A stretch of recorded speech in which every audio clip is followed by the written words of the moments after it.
আমাদের হইতে হবে সৃজনশীল এই সমস্যা মোকাবেলার জন্য। আমি এটা নিয়ে স্বরাষ্ট্র উপদেষ্টার সাথে সরাসরি কথা কইতে চাইছিলাম, তো উনাদের তো মেলা কাম আর কি চাও,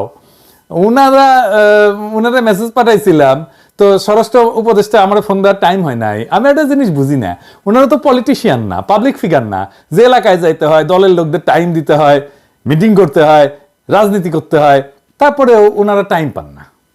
আমি নিজে থেকে কতজনের সাথে কথা বলি, দেখেন শহীদ পরিবারের সাথে কথা বলি, আপনারা তো জানেন, এমনকি আমি একদম মাঠের কর্মীদের সাথে কথা বলি, আন্দোলনে মাঠের ছাত্রদের অনেকের সাথে কথা বলি। আমি টাইম পাই, ওনারা টাইম পান না। তবে একটা পলিসি হিসাবে আমি নিজে থেকে উপদেষ্টাদের ফোন টোন দেই না, ওনারা দেন, ওনারা যদি ফোন দেন তাইলে টাইম দিই। দায়টা ওনাদের, আমার না। ওনারা দায় বোধ করলেই আমি ওনাদের সাহায্য করব। এমনকি আমি প্রফেসর ইউনূসেরও বলছি যে স্যার আপনার প্রয়োজন হইলে আমরা কল দিয়েন বা মেসেজ পাঠাইন, যদি কখনো মনে করেন, যদি মনে করেন আমার সাথে আলাপ করার দরকার আছে কল দিয়েন, আমি আছি। তবে উনি জানাইছেন আমার এই যে ওনার সরকার নিয়ে আমার এই ক্রিটিসিজম গুলো জরুরি আর দরকারি মনে করেন, উনি বলছেন আমি যেন এই কাজটা চালায় যাই। তো যাই হোক, প্রফেসর ইউনূসকে ধন্যবাদ। আপনাদেরও জানা থাকলো যে ওনার সাথে আমার যোগাযোগটা আছে আর কি। যাই হোক, এখন আমার ক্ষুদ্র ভ্রাতার ভগিনীরা কইতে পারে যে দাদা আপনি উপরে উপরে সমালোচনা করেন, এত বাম্বু দেন আর তলে তলে টেম্পু চালান। যাই হোক, প্রসঙ্গে আসি, কেমনে পুলিশের মরাল বাড়ানো সম্ভব আর জনগণের সাথে দূরত্ব কমানো সম্ভব। স্বরাষ্ট্র মন্ত্রণালয়ের যারা আছেন তারা একটু দেখেন, অল্প একটু সময় না নিচ্ছে, ধরেন নষ্টই হইল আর কি, তাহলে দেখেন না কি করি। এই পরিকল্পনা যদি গ্রহণ করেন, তাহলে এই পরিকল্পনা গ্রহণ করলে এটা ইউনিক মডেল হবে সারা দুনিয়ার জন্য। দুনিয়ার কোথাও এই মডেল বা পরিকল্পনা কখনো বাস্তবায়িত হয়নি। এই পরিকল্পনা বাস্তবায়িত হইলে শুধু পুলিশের মরাল বাড়ার কাজটাই হবে না, মুক্তে আর একটা সমস্যার সমাধান হয়ে যাবে। তো এই কথাটা কওয়ার সময় আমি আমার পেশাদার জীবনের, প্রফেশনাল ক্যারিয়ারের একটা বেদনার কথা বলি আর কি, আমার ক্ষুদ্র ভ্রাতার ভগ্নীদের জন্য। আপনারা হয়তো সৃজনশীল কোনো সমাধান দিলে ইনকা একটা প্রবলেমে পড়তে পারেন। আমি যতগুলো ইউনিক সলিউশন দিছি আমার পেশাগত জীবনে, বেশিরভাগ ক্ষেত্রে উত্তর আসিছে আমার বসদের কাছ থেকে যে এটা কেন আর কেউ আগে করে নাই। তো বিজনেস ওয়ার্ল্ডেও গেলে ভালচুন কম নাই, বুঝছাও। তো যাই হোক, আসেন পরিকল্পনায়। আমাদের 639টা থানা আছে পুলিশের। এছাড়া বাংলাদেশের দাঙ্গা মোকাবেলার জন্য এই যে বিশেষায়িত পুলিশ ইউনিট আছে, যার নাম হচ্ছে আর্মড পুলিশ ব্যাটালিয়ন বা এপিবিএন। এপিবিএন এর অধীনে 14টা ব্যাটালিয়ন আছে, মোট 64টা পুলিশ লাইন আছে। এছাড়া মেট্রোপলিটন এলাকাগুলোর জন্য আলাদা পুলিশ লাইন আছে। এছাড়া হাইওয়ে পুলিশ আছে, ইন্ডাস্ট্রিয়াল পুলিশ আছে, রেল পুলিশ আছে, ফাইনালি সারদায় পুলিশ একাডেমি আছে।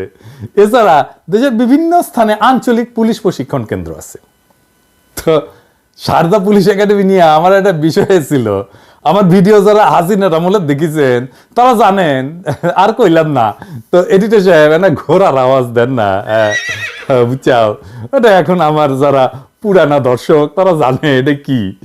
প্রফেসর ইউনূসের উপদেষ্টা মন্ডলী শুনে রাখেন, হাসিনার মন্ত্রীদের কালে ওই সারদা একাডেমির ঘোড়ার থেরাপি দিতাম নিয়মিত। এডিটর সাহেব আর এবার সাউন্ড দেন, আপনাদের যেন দিতে না হয়। আমি কালে থেরাপি দিতে দ্বিধা করবো না, বুঝাও। শুনে নিয়েন এই থেরাপিটা কি জিনিস। যাই হোক, এই সমস্ত জায়গায় যেগুলো কথা কইলাম, এই যে পুলিশের যতগুলো অফিস আছে, থানা আছে, ইত্যাদি ইত্যাদি, এই জায়গায় মূলত থানাগুলোতে যোগ্যতা অনুসারে 2 বা ততোধিক এই বিপ্লবে আহত ছাত্রদের নিয়োগ দেওয়া হোক পাবলিক রিলেশনস অফিসার হিসেবে।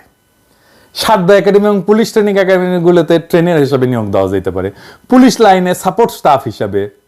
কিন্তু থানাগুলোতে যেখানে জনগণের সাথে যোগাযোগ, সেখানে পাবলিক রিলেশনস অফিসার হিসেবে। পুলিশ নিজে দেখবে তাদের দানব হয়ে ওঠার ফল কি হয়েছে, তাদের সামনে নিরন্তর একটা জ্বলন্ত উদাহরণে ঘুরে বেড়াবে আহত ছাত্র জনতা। পুলিশের মধ্যে রিমোর্স বা অপরাধ বোধ ঢুকবে, তারা এরপরে নির্মমতা করতে গেলে ওই আহতদের ছবি তাদের চোখের সামনে ভেসে উঠবে। আবার উল্টা দিকে দেখেন, একজন সাধারণ মানুষ যখন থানায় সেবার জন্য আসবে, সে দেখবে এই বিপ্লবে আহত ছেলেদের কাজ করতে, সেবা দিতে। স্বাভাবিকভাবেই জনতার হৃদয় আর্দ্র হবে, পুলিশের প্রতি তার কঠোর মনোভাব পরিবর্তিত হবে এবং জানবে আহত ছাত্র একজন পুলিশ। পুলিশের জনবিচ্ছিন্নতা কাটবে। এই আহত ছাত্ররা বিশেষ পোশাক আর টুপি পরতে পারে, যেমন লাল টুপি পরতে পারে। এই মডেল সারা দুনিয়াতে পুলিশের নির্মমতা দূর করার ক্ষেত্রে এক যুগান্তকারী পদক্ষেপ হইতে পারে। পুলিশের নির্মমতার শিকার পুলিশেই নিয়োগ দেওয়া হবে। এই পরিকল্পনাটা অত্যন্ত বুঝতেই পারতেছেন যে ইউনিক এবং মানবিক দৃষ্টিভঙ্গি দিয়া চিন্তা করে বাইর করছি আর কি, যা সারা পৃথিবীতে নজিরবিহীন। এটা শুধু বাংলাদেশের মতো উন্নয়নশীল দেশগুলোতে না, এমনকি উন্নত দেশগুলোতেও একটা যুগান্তকারী মডেল হিসেবে প্রতিষ্ঠা হইতে পারে। ক্ষুদ্র ভ্রাতা ভগিনীরা শিখলো, সেটা বড় কাজ একটা। ধরেন 2 পয়সার ইউটিউবের পরিকল্পনা যদি একটা কনসাল্টিং ফার্ম মেলা টাকা দিয়ে বেনে দেয় না, তখন দেখবেন যে সবাই কবে দেখিস কি ফাইন পরিকল্পনা। কার মাথার থেকে বাইরে যে পরিকল্পনা সেটা ব্যাপার না, দুনিয়া একটা সমস্যার সমাধান যদি হয় সে পরিকল্পনায় কে করলো এটা বড় কথা না আর কি, করলেই হইলো আর কি। তবে এই সরকারের সমস্যার এরকম ইনোভেটিভ বা সৃজনশীল সমাধান বের করে দেওয়ার চেষ্টা করব, খালি জায়গায় বসে আওয়াজ দিয়ে নেবেন, বান্দা হাজির থাকবে। শেখ হাসিনার পালানোর খবর তখনও জানতেন না সেনাপ্রধান। ছাত্র জনতার অভ্যুত্থানে শেখ হাসিনার পালিয়ে যাওয়ার বিষয়টি আগে জানা ছিল না সেনাপ্রধান ওয়াকারুজ্জামানের। তিনি জানিয়েছেন 5ই আগস্ট পরিস্থিতি তিনি যখন রাজনৈতিক দলের নেতাদের সঙ্গে আলোচনা করেছিলেন, ঠিক তখন তাকে জানানো হয় শেখ হাসিনা চলে যাচ্ছেন। সেনাপ্রধান এও বলেছেন শেখ হাসিনা দেশে থাকলে তার জীবনের ঝুঁকি ছিল। পরিস্থিতি খুবই উত্তপ্ত ছিল। ইউটিউব চ্যানেল নাগরিক টিভিতে দেয়া এক সাক্ষাৎকারে তিনি এসব কথা বলেন। সাক্ষাৎকারে তিনি অন্তর্বর্তীন সরকারকে সেনাবাহিনী সহযোগিতা করছে উল্লেখ করে তিনি বলেন, সবাইকে ধৈর্য ধরতে হবে। 16 বছরের জঞ্জাল 16 দিনে তো মিটবে না। সেনাবাহিনীর মধ্যে এখনও অনেকে শপথে রয়েছে, তাদের সরানো হচ্ছে না কেন? এমন প্রশ্নের জবাবে তিনি বলেন, এখনও তদন্ত চলছে। তদন্ত শেষ হলে অবশ্যই ব্যবস্থা নেওয়া হবে। অনেক ইস্যু আছে, সেগুলো তদন্ত চলছে। এজন্য আমরা সময় নিচ্ছি। প্রমাণ লাগবে, প্রমাণিত না হলে কারো বিরুদ্ধে ব্যবস্থা নেওয়া যায় না। এই কাজটি একটু ধীর প্রক্রিয়ায় চলছে। এখন দেখা যাক, বেশ কিছু জিনিস আছে যেটা আমাদের করতে হবে। সেনাবাহিনী এখনও কেন ব্যারাকে ফিরছে না? তাদের এখন মাঠে থাকা উচিত কিনা? এই প্রশ্নের জবাবে জেনারেল ওয়াকার বলেন, আমরা তো যেতেই চাই, যত তাড়াতাড়ি সম্ভব যেতে চাই। তবে সম্ভবত আমাদের আরও কিছু কাল থাকতে হবে, কারণ পুলিশ এখনও তাদের দায়িত্ব নেয়ার মতো অবস্থায় নাই। পুলিশ প্রায় অকার্যকর হয়ে গিয়েছিল, এখনও দায়িত্ব নেয়ার মতো হয়নি। তারা দায়িত্ব নেয়ার মতো হলেই অবশ্যই আমরা ফেরত চলে যাব। আমরা তো বেশিক্ষণ থাকতে চাই না। আনসার বাহিনীর মতো নানা দাবিতে যারা অস্থিতিশীল পরিস্থিতি সৃষ্টি করার চেষ্টা করছে, এটাকে সেনাবাহিনী কিভাবে দেখে? এমন প্রশ্নে সেনাপ্রধান বলেন, এটাকে আমরা অবশ্যই কাউন্টার করছি। যেমন RABতে এমন একটি সমস্যা সৃষ্টি হয়েছিল, আমরা তাদেরকে শান্ত করার চেষ্টা করছি। অনেকে এখন নানা ধরনের কষ্টের মধ্যে আছে, তারপরও আমাদের ধৈর্য ধরে আস্তে আস্তে এগুলো সমাধান করতে হবে। আনসারের এটা আমরা ব্যবস্থা নিয়েছি।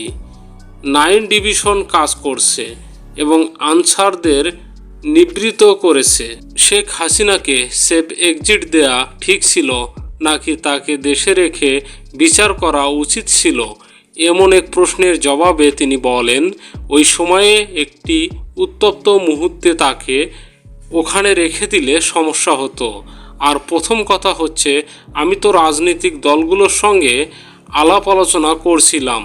তখন আমাকে কিছু ব্যক্তি বলছে যে উনি তো চলে যাচ্ছে, উনি অলরেডি রান। তো এটা আমি জানতাম না যে তিনি দেশ ছেড়ে যাচ্ছেন। তারপরও আমি মনে করি যে উনি দেশে থাকলে ওনার জীবনের ঝুঁকি হতে পারত। কেউ চাইবে না যে একজনের বিচার বহির্ভূত হত্যাকাণ্ড হোক, এটা মোটেও কাম্য না। পরিস্থিতি অত্যন্ত উত্তপ্ত ছিল।